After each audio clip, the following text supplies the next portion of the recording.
কালি যেটো উচ্ছেদৰ ফলত এই শিশু গোটেই ৰাতি এনেকুৱা অৱস্থাত আছিল মানে বৰষুণৰ তিতি আছিল মানুহ এনেকৈ থাকিব নোৱাৰে নিশ্চয় আল্লাহ গোটেইখিনি চাই আছে এনেকুৱা পৰিৱেশ মই আজি আবেগিক হৈ গৈছো এই কণ ল'ৰা ছোৱালীসকলে এই মহিলা বৃদ্ধ সকলে মানে এনেকুৱা অৱস্থায় আছে গোটেই ৰাতি বৰষুণৰ তিতি আছিল তেওঁলোকৰ কোনো তিৰপলৰ ব্যৱস্থা নাই আজি চৰকাৰে যেটো তেওঁলোকৰ লগত অন্যায় কৰিছে বৰ অন্যায় হৈছে গতিকে আল্লাহ গোটেইখিনি চাই আছে মই এটা কথা চৰকাৰক ক'ব বিচাৰো যদি সঁচাকৈ এইখানি চৰকাৰী মাটি হয় যদি চৰকাৰৰ মাটি আপোনালোকৰ যদি মাটিৰ প্ৰয়োজন হয় আপোনালোকে প্ৰথমে তেওঁলোকৰ বেলেগ সংস্থাপন দিব লাগিছিল তেওঁলোকৰ হয়তো বস্ত্ৰৰ ব্যৱস্থা কৰিব লাগিছিল খাদ্যৰ ব্যৱস্থা কৰিব লাগিছিল এটো গভৰ্ণমেণ্টৰ চৰকাৰে কিন্তু দায়িত্ব হয় কিন্তু অমানৱীয়ভাৱে যেটো উচ্ছেদ কৰিছে আজি চাওক এই সকল মানুহ নহয় নেকি আজি খোলা মানে এই ওপেন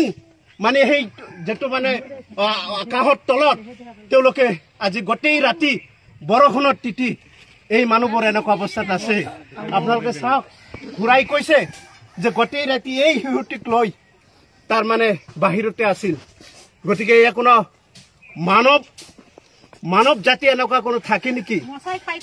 গোটেই ৰাতি মহে কামুৰি এই শিশুটিক কি কৰিছে চাওক গোটেই ৰাতি কিবা খাবাৰৰ কোনো ব্যৱস্থা আছিল নাছিল তেওঁলোকে অসমীয়া শিকিছে অসমীয়া পঢ়ি আছে এই ল'ৰা ছোৱালীসকলৰ পৰীক্ষা হয়তো কেই তাৰিখৰ পৰীক্ষা তোমালোকৰ 20 তাৰিখৰ পৰীক্ষা এলোকৰ ঘৰ ভাঙি দিলে এটা কোট থাকে কিতাপটো পঢ়িব যে চৰকাৰে শিক্ষাৰ কথা কয় আজি সেই ছাত্ৰসকলৰ শিক্ষাৰ ব্যৱস্থা তেওঁ খৰ্ব কৰিছে তেওঁলোকে বিচাৰে যে ল'ৰা ছোৱালী যাতে শিক্ষিত নহয় যদি এই ল'ৰা ছোৱালীসকল শিক্ষিত নহয় পৰৱৰ্তী ভৱিষ্যত তেওঁলোকৰ কি হ'ব গতিকে মই চৰকাৰৰ অনুৰোধ জনাইছো যে আপুনি উচ্ছেদ কৰিছে হেতু যদি হসাকৈ চৰকাৰী মাটি হয় আমি এটা কথা জমিয়ত উলামাৰ ফালৰ পৰা কওঁ যে হয় তেওঁলোকৰ বেলেগ ঠাইত সংস্থাপন দিয়ক উচিত তেওঁলোকৰ ব্যৱস্থা কৰি দিয়ক হেতু আমাৰ দাবী গতিকে বাকি আল্লাহৰ ওপৰত এৰি দিয়ক আপোনাৰ আল্লাহৰ ওপৰত ভৰসা কৰক আল্লাহ ইনশাআল্লাহ সব চাই আছে বিচাৰ সকলোৰে হ'ব হয় না নহয় গতিকে অলপ ধৈৰ্য ধৰক আল্লাহ বিচাৰ কৰিব ইনশাআল্লাহ এখানি আৰু কিবা আছে নি চাওক আমি যৌথ হিচাপত তোমার তো ঘর বাড়ি সব ঠিক আছে এনআরসির নাম আছে ভোট ডালতাছ এনে সব কিছু পানি টানি ট্রেনের ব্যবস্থা রাস্তার সব কিছু আছে লাইন আছে স্কুল আছে পানি ব্যবস্থা আছে তোমার কতদিন আগে নোটিশ দিছে আমাদের নোটিশ মানে বেনার বাইরে দিয়ে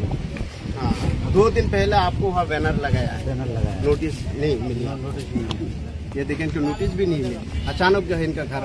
जो है तोड़ दे खाली करते बुलडोजर लगा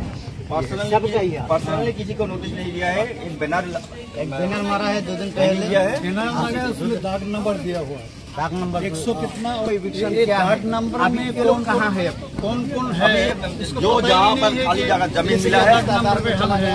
कोई जो है आपको खुले आसमान के नीचे ऐसा जो है तिरपाल लगा कर रह रहे हैं कोई दरख्त के नीचे है कोई रास्ते के किनारे में है कोई रेलवे स्टेशन में इधर चला गया हर मुख्तलिफ जगह पर ये लोग चले गए हैं ये सब कहा आप बताए कि उनके जो है किसी का शौहर नहीं है सिर्फ बीवी है बच्चा लेकर के वो कहाँ जाएंगे ये हाल हो गया है ये आसाम ग्वालपाड़ा हासिला बिल का है बहुत सारे सैकड़ों लोग टोटल कितने लोग होंगे एक तो फैमिली है और लोग फैमिली मेंबर 8,000 से ज्यादा होंगे 8,000 से ज्यादा लोगों को जो है अभी घर खाली है घर से महरूम है ये खुले आसमान के नीचे लोग अपनी जिंदगी गुजार रहे हैं और फैमिली 670 का हुआ है 1,000 से ज्यादा होगा যাই হোক তো ইনশাআল্লাহ দেখো তখন আপনারা এমনি করুন কোনো যাতে হুলস্থুল হয় না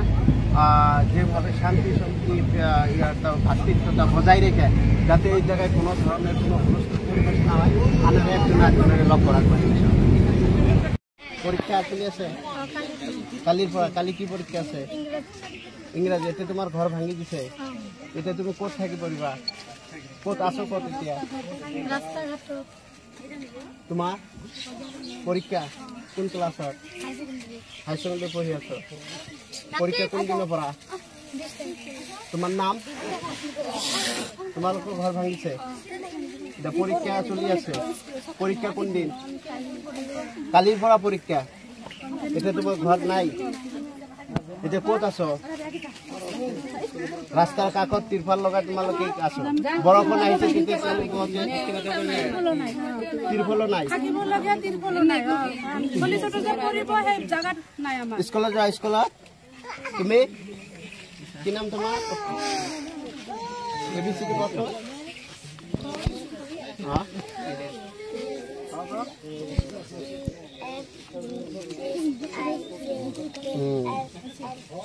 ভাল ভাল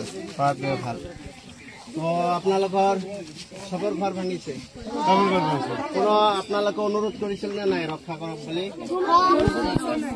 তোমালোকে কৈছিলা যে আমাৰ পৰীক্ষা চলি আছে আমি ষ্টুডেণ্ট মানা নাই যে পৰীক্ষাৰ পিছত তথাপি অলপ সময় বিচাৰিছিলে তোমালোকে সময় দিয়া নাই এতিয়া আপোনালোকে আছে ক'ত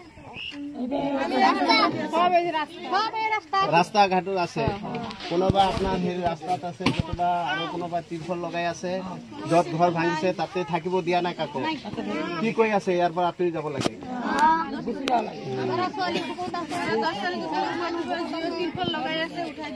আকৌ যিসকল মানে তিরপল লগাইছে তেওঁলোকক ইয়াৰ পৰা যাব দিছে আমার অবস্থাটা দেখাই দিব আমি কোথা আছি ভাল ভাল ঘর এটা সব কিমান কিমান ঘর কোটা ভাঙিছে এতিয়া আপোনালোকৰ ইমাৰ্জেন্সি হিচাপে কি বস্তুৰ প্ৰয়োজন আছে অলপ তিৰপাল হলে অলপ হকা পাব কমসে কম লৰা ছোৱালী যেহেতু তেওঁলোকে মানে বৰষুণ আহিলে টিকিবলগীয়া হৈছে বৰষুণৰ পৰা কমসে কম বাচিবলগীয়া হলে অলপ হলে তিৰপালৰ অলপ ব্যৱস্থা হলে আপোনালোকে অলপ সহায় হ'ব আৰু আমাৰ মেন মাটি লাগে আমাৰ থাকিব কাৰণে ঘৰ বনাব কাৰণে মাটি লাগে মাটি গুদিব লাগে আমাৰ এটা বৰ বেয়া লাগিছে আমিও মানে আপোনালোকৰ লগত এটা দুখিত গোটেই ৰাতি কেনেকুৱা আছিল আপোনালোকে ৰাতি তো আমি এইখিনি তিৰপলো না আছিল যেতিয়া তো বৰষুণ ভিজি আছিল আজি অলপ তিন বা তিৰপল কাৰোবাৰ কোনোবা দিছে আৰু ৰখা হৈ আছে এতিয়া ৰাতিটো সৰু ল'ৰা ছোৱালী পেকত বৰষুণত ভিজি আছিল মানে একদম মানে গোটেই ৰাতি মানে বিৰাট কষ্টত আছে ৰাতি অভাৰ কষ্টত দিছে এই ৰাতিপুৱাই কাৰোবাৰ দেখি পিনে মহম্মদ ইব্ৰাহিম আলী স্কুলত পঢ়িছিলো বেছি পঢ়াও নকৰো কি নাম হা আসিফ আলী নাম কি ৰাতি গোটেই ৰাতি চব মই কি কম কালি যিটো উচ্ছেদৰ ফলত এই শিশু গোটেই ৰাতি এনেকুৱা অৱস্থাত আছিল মানে বৰষুণত তিতি আছিল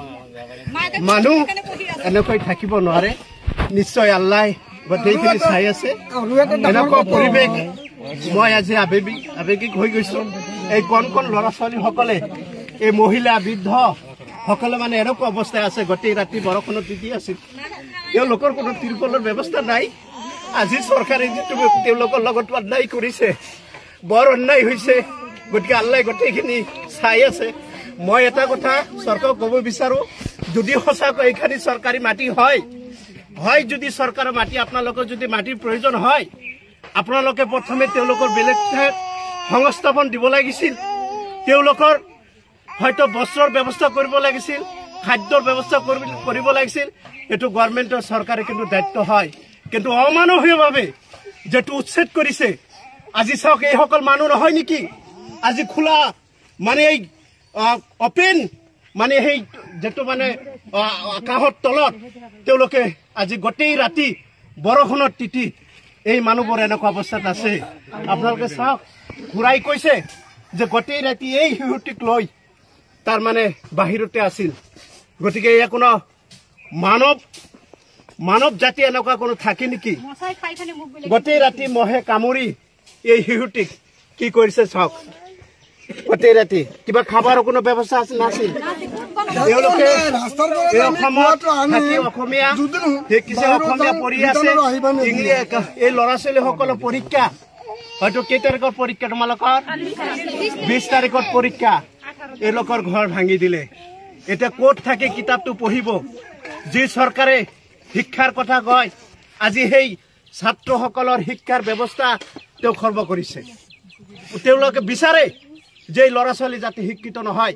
যদি এই ল'ৰা ছোৱালীসকল শিক্ষিত নহয়, পৰৱৰ্তী ভৱিষ্যত তেওঁলোকৰ কি হ'ব? গতিকে মই চৰকাৰক অনুৰোধ জনাইছোঁ যে আপুনি উচ্ছেদ কৰিছে,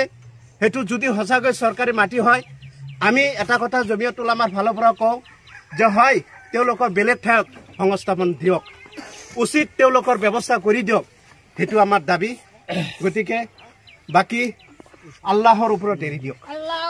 আপোনাৰ আল্লাহৰ ওপৰত ভৰসা কৰক। আল্লাহ ইনশাল্লাহ চব চাই আছে, বিচাৰ সকলোৰে হ'ব, হয় না নহয়? গতিকে অলপ ধৈৰ্য ধৰক, আল্লাহ বিচাৰ কৰিব ইনশাআল্লাহ। আৰু কিবা আছে নেকি? চাওক, আমি যৌথ হিচাপত 2